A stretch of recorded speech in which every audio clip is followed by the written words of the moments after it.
Hi hello ಎಲ್ಲರಿಗೂ ನಮಸ್ಕಾರ. ಗಾರ್ಡನನ್ನು maintain ಮಾಡ್ಕೊಳ್ಳೋದು ಹೇಗೆ, ಕೈ ತೋಟವನ್ನು ಮೇಂಟೈನ್ ಮಾಡೋದು ಹೇಗೆ, ಅದು ಹುಲ್ಲು ಕಳೆ ಎಲ್ಲ ಬಗ್ಗೆ ಇವತ್ತು ತಿಳ್ಕೊಳ್ಳೋಣ ಬನ್ನಿ. ನೋಡಿ, ನಾನೆಲ್ಲ ಕ್ಲೀನ್ ಮಾಡ್ತಾಯಿದ್ದೀನಿ. ನಮ್ಮ ಕೈ ತೋಟದಲ್ಲಿ ತುಂಬ ಹುಲ್ಲು ಬೆಳೆದಿದ್ದೆ. ಮಳೆ ಬಂದು ಹೋಯ್ತಲ್ಲ, ಆಗನಿಂದ ಸಖತ್ತಾಗಿ ಹುಲ್ಲು ಬೆಳೆದ್ಬಿಟ್ಟಿದ್ದೆ. ನಾನು ಹಾಗೆ ಬಿಟ್ಬಿಟ್ಟಿದ್ದೆ, ಅದು ನೆಗ್ಲೆಕ್ಟ್ ಮಾಡಿಬಿಟ್ಟಿದ್ದೆ. ಈಗ ಎಲ್ಲ ಗಿಡಗಳು ಕೂಡ ಕಾಣ್ದಾಗೆ ಹುಲ್ಲು ಬೆಳೆದ್ಬಿಟ್ಟಿತ್ತು.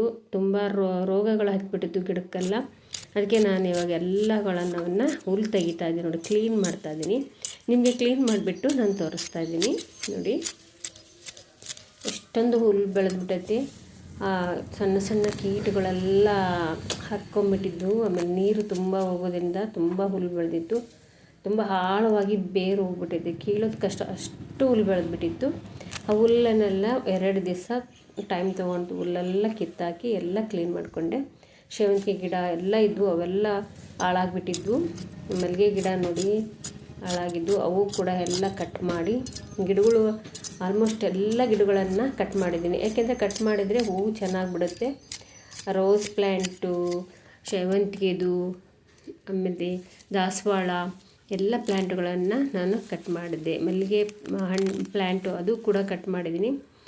ಈ ಬೇಸಿಗೆಯಲ್ಲಿ ಎಲ್ಲ ಕಟ್ ಮಾಡಿ ಆಮೇಲೆ ನೀರು ಬಿಟ್ಬಿಟ್ರೆ ಚೆನ್ನಾಗಿ ಚಿಗುರ್ಕೊಂಡ್ಬಿಟ್ಟು ಹೂವು ಬಿಡ್ತವೆ ಅಂತ ಹೇಳ್ಬಿಟ್ಟು ನಾನೆಲ್ಲ ಕಟ್ ಮಾಡ್ತೀನಿ. ಈ ಕಳೆಯನ್ನು ಔಷಧಿ ಮೂಲಕ ಸಿಂಪರಣೆ ಮಾಡಿ, ಅಂದರೆ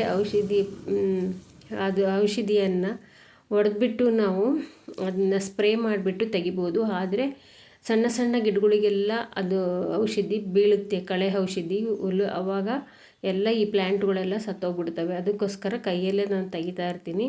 ಒಂದೊಂದು ಸಾರಿ ತುಂಬ ಬೆಳೆದಾಗ ಸ್ಪ್ರೇ ಮಾಡಿದಾಗ ಎಷ್ಟೋ ಗಿಡಗಳನ್ನು ನಾನು ಕಳ್ಕೊಂಡಿದ್ದೀನಿ. ನೋಡಿ, ಈಗೆಲ್ಲ ಎಷ್ಟು ನೋಡಿ ಹುಲ್ಲು ಎಷ್ಟಿದೆ ನೋಡಿ, ಎಷ್ಟು ತೆಗೆದುಬಿಟ್ಟಿದ್ದೀನಿ ನೋಡಿ, ಗುಡ್ಡೆ ಹಾಕಿದ್ದೀನಿ ನೋಡಿ. ಈ ಮಲ್ಲಿಗೆ ಅಂಟಿ ಎಲ್ಲ ಇದೆಯಲ್ಲ, ಮಲ್ಲಿಗೆ ಪ್ಲ್ಯಾಂಟು, ಅದನ್ನೆಲ್ಲ ಕಟ್ ಮಾಡ್ತೀನಿ ನೋಡಿ. ಆಗ ಗಿಡಗಳೆಲ್ಲ ತುಂಬ ಚೆನ್ನಾಗಿ, ಆಮೇಲೆ 1 ವೀಕ್ ಬಿಟ್ಟು ಮತ್ತೆ ನಾನು ನಿಮಗೆ ತೋರಿಸಿದ್ದೀನಿ ನೋಡಿ, ಎಷ್ಟು ಚೆನ್ನಾಗಾಗಿದ್ದಾವೆ ಗಿಡಗಳು. ಹುಲ್ಲಿರೋದರಿಂದ ಹಾಳಾಗಿ ಹೋಗ್ಬಿಟ್ಟಿದ್ದು. ಈ ಮಳೆಗಾಲ ಬಂದು ನೋಡಿರಿ, ಎಷ್ಟು ಹಚ್ಚಗೆ ನೀರು ಬಿಡ್ತಾ ಇದ್ದೆ ಡೈಲಿ. ಎಷ್ಟು ನೋಡಿ ಮೇಂಟೈನ್ ಮಾಡಬೇಕು ಗಿಡಗಳನ್ನು. ನಾವು ಗಾರ್ಡನ್ ಮಾಡ್ತೀವಿ ಅಂದರೆ ಮೇಂಟೈನ್ ಮಾಡೋಂಗಿದ್ರೆ ಮಾಡಬೇಕು, ನೆಗ್ಲೆಕ್ಟೇ ಮಾಡಬಾರ್ದು. ಇಲ್ಲಾಂದರೆ ಏನು ಗಿಡಗಳು ಬೆಳೆಯೋದಿಲ್ಲ.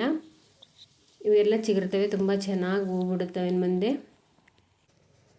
ನೋಡಿರಿ, ನಾನು ದಾಸವಾಳ ಅಂಟ ಎಲ್ಲ ಕಟ್ ಮಾಡಿಬಿಟ್ಟಿದ್ದೆ. ಇವಾಗ ಎಷ್ಟು ಚೆನ್ನಾಗಿ ಚಿಗುರಿದೆ.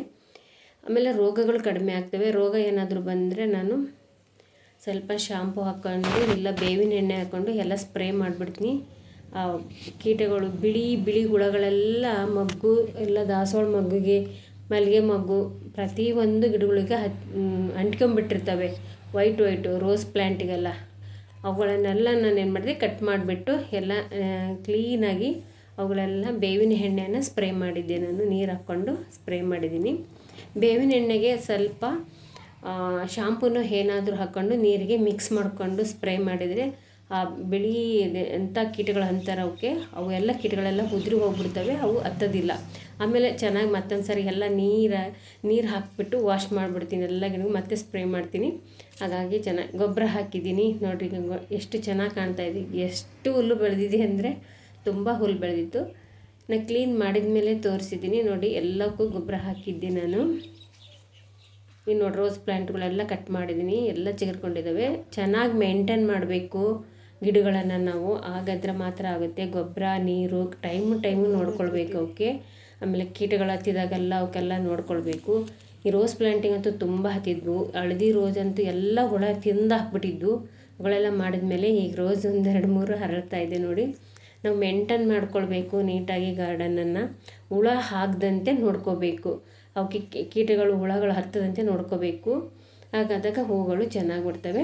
ಬನ್ನಿ, ಇವತ್ತೊಂದು ಅದ್ರ ಜೊತೆಗೆ ಒಂದು ರೆಸಿಪಿ ಕೂಡ ಮಾಡಿ ತೋರಿಸ್ತಾ ಇದ್ದೀನಿ.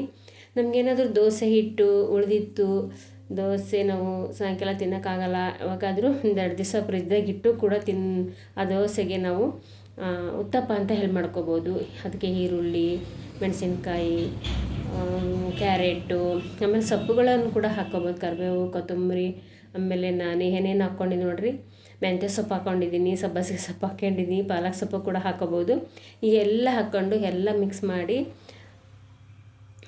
ಉಳಿದಿರೋಂತಹ ದೋಸೆ ಹಿಟ್ಟಿಗೆ ಕಲಿಸ್ಕೊಂಡು ಉಪ್ಪಾಕಿ ಕಲಿಸ್ಕೊಂಡು ಇದ್ದರೆ ಮಕ್ಕಳಿಗೂ ತುಂಬ ಚೆನ್ನಾಗಿ ತಿಂತಾರೆ. ಟಿಫನ್ ಬಾಕ್ಸಿಗೂ ಚೆನ್ನಾಗಿರುತ್ತೆ, ತುಂಬ ರುಚಿಕರವಾಗಿರ್ತದೆ.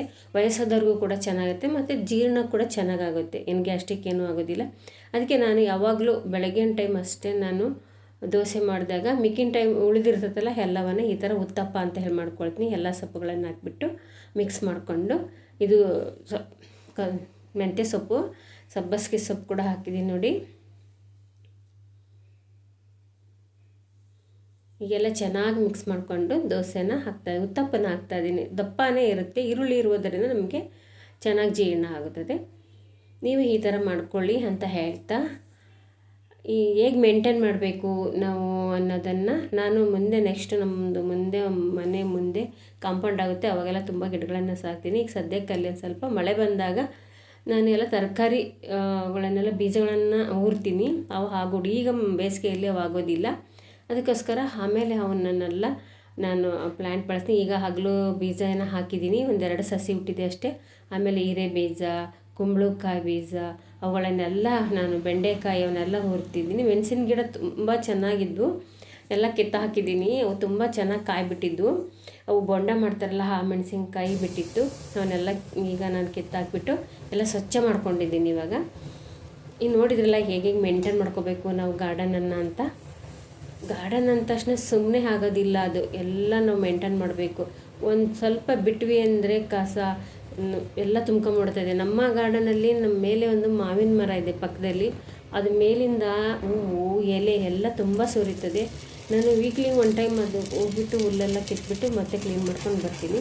ನೋಡಿದ್ರಲ್ಲ ತುಂಬ ಹುಲ್ಲಿತ್ತಲ್ವ, ಹಾಕಿದ್ದೀನಿ. ಹಾಗೆ ನೀವು ಗಾರ್ಡನ್ ಏನಾದ್ರು ಇದ್ದರೆ ಅವುಗಳನ್ನು ವೀಕ್ಲಿ ಒನ್ ಟೈಮ್ ನೋಡ್ಕೊಳ್ಳಿ. ಪ್ರತಿದಿನ ನೀರು, ಗೊಬ್ಬರ ಅವುಗಳನ್ನೆಲ್ಲ ಹಾಕಿ. ನಾನು ಆನ್ಲೈನಲ್ಲಿ ಜಾಸ್ತಿ ಹೂ ಬಿಡೋ ಅಂತಹ ಒಂದು ಗೊಬ್ಬರ ತರಿಸಿದ್ದೆ, ಅದನ್ನೇನು ಹಾಕಿಲ್ಲ. ಮಳೆಗಾಲದಾಗ ಹಾಕ್ತೀನಿ, ತರಿಸಿಟ್ಕೊಂಡಿದ್ದೀನಿ, ಹಾಕಿಲ್ಲ. ಹಾಕಿದಾಗ ರೋಸು ಎಲ್ಲ ತುಂಬ ಹೂ ಬಿಡುತ್ತವೆ. ಈ ವಿಡಿಯೋವನ್ನು ನಾನು ಇಲ್ಲಿಗೆ ಮುಗಿಸ್ತಾ ಇದ್ದೀನಿ. ಈ ವಿಡಿಯೋ ನಿಮಗೆ ಇಷ್ಟವಾಗಿದ್ದರೆ ಲೈಕ್ ಮಾಡಿ, ಶೇರ್ ಮಾಡಿ, ಕಮೆಂಟ್ ಮಾಡಿ, ಹಾಗೆಯೇ ಸಬ್ಸ್ಕ್ರೈಬ್ ಮಾಡ್ಕೊಂಡು ನೋಡಿ ಅಂತ ಹೇಳ್ತಾ, ನೀವು ಯಾವಾಗಲೂ ನಿಮಗೆ ಸಪೋರ್ಟ್ ಮಾಡ್ತೀರಾ ಅಂತ ತಿಳ್ಕೊಂಡಿದ್ದೀನಿ. ಓಕೆ, ಎಲ್ಲರಿಗೂ ಥ್ಯಾಂಕ್ ಯು.